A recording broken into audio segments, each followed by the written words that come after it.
इन देवी देवताओं के आगे बिल्कुल भी न जलाए गोल बाती का दीपक, नहीं रुकेंगी घर में माँ लक्ष्मी। नमस्कार दोस्तों, हिंदू धर्म में दीपक प्रज्वलित करने को बहुत ही शुभ और महत्वपूर्ण माना गया है। दीपक की लौ को अग्नि का प्रतीक माना जाता है और अग्नि में सभी कुछ शुद्ध करने की क्षमता होती है। इस वजह से इसे बहुत ही पावन और पवित्र माना गया है। सनातन धर्म में दीपक जलाए बिना कोई भी पूजा पाठ संपन्न नहीं होता है। दीपक जलाने से देवी देवता प्रसन्न होते हैं और घर में सकारात्मक ऊर्जा का संचार होता है और सकारात्मक ऊर्जा होने से घर में सुख शांति और खुशहाली रहती है। घर के मंदिर में दीपक जलाने के बहुत से फायदे देखने को मिलते हैं, लेकिन ज्योतिष में दीपक जलाने के भी कुछ नियम हैं, जिनका हम यदि पालन नहीं करते हैं तो हमें कई तरह की समस्याओं का भी सामना करना पड़ सकता है। देवी देवताओं के सामने दीपक घी, सरसों या अन्य तेल के साथ रुई से बाती बनाकर जलाया जाता है। आमतौर पर दो तरह की बाती होती है, एक लंबी बाती और दूसरी गोल बाती।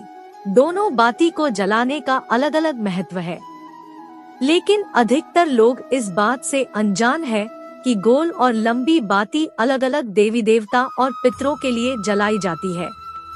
इस तरह से जलाएं दीपक। धार्मिक मान्यता के अनुसार देवी देवताओं के समक्ष घी और तेल दोनों तरह के दीपक जलाए जाते हैं। आपको बता दें कि भगवान के दाहिने हाथ की तरफ घी का दीपक जलाना चाहिए और भगवान के बाएं हाथ की तरफ तेल का दीपक जलाकर अपनी मनोकामना बतानी चाहिए। आइए अब जानते हैं कि कौन सी बाती किस देवी देवता के सामने जलाना शुभ होता है। एक, लंबी बाती का दीपक। शास्त्रों के अनुसार अगर आप लंबी बाती का दीपक जलाते हैं तो इस बात का ध्यान रखें कि इस तरह की बाती केवल माँ लक्ष्मी, दुर्गा जी, माँ सरस्वती सहित अन्य देवी के पूजन में, कुल देवता के पूजन, आंवले के पेड़ के नीचे ही जलानी चाहिए। लक्ष्मी जी के सामने लंबी बाती जलाने से धन की वृद्धि होती है और कुल देवता के समक्ष ये बाती जलाने से कुल की वृद्धि होती है। लंबी बाती जलाने से सुख समृद्धि, धन संपदा और ऐश्वर्य में भी वृद्धि होती है। अमावस्या या अन्य किसी दिन पितरों के लिए दीपक जला रहे हैं तो इस बात का ध्यान रखें कि लंबी बाती का ही इस्तेमाल करें।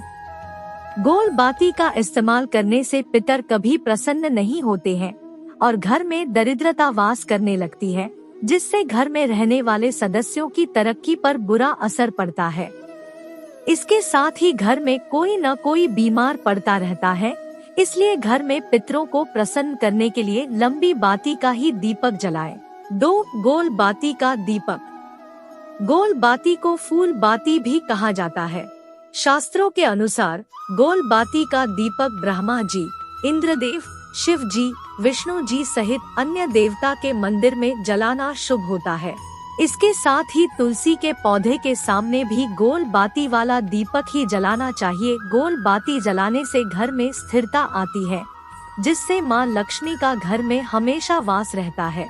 इसके अलावा पीपल या फिर बड़ वृक्ष की पूजा करते समय भी गोल बाती ही जलाए, भूलकर भी लंबी बाती का इस्तेमाल न करें। तो प्रिय मित्रों, अगर आपको दी गई यह धर्म सम्मत जानकारी पसंद आई हो तो हमारी इस वीडियो को लाइक, शेयर करें तथा कमेंट बॉक्स में जय माँ लक्ष्मी जरूर लिखें और चैनल पर पहली बार आए हैं तो सब्सक्राइब करना न भूलें। धन्यवाद। आपका दिन शुभ हो। हर हर महादेव।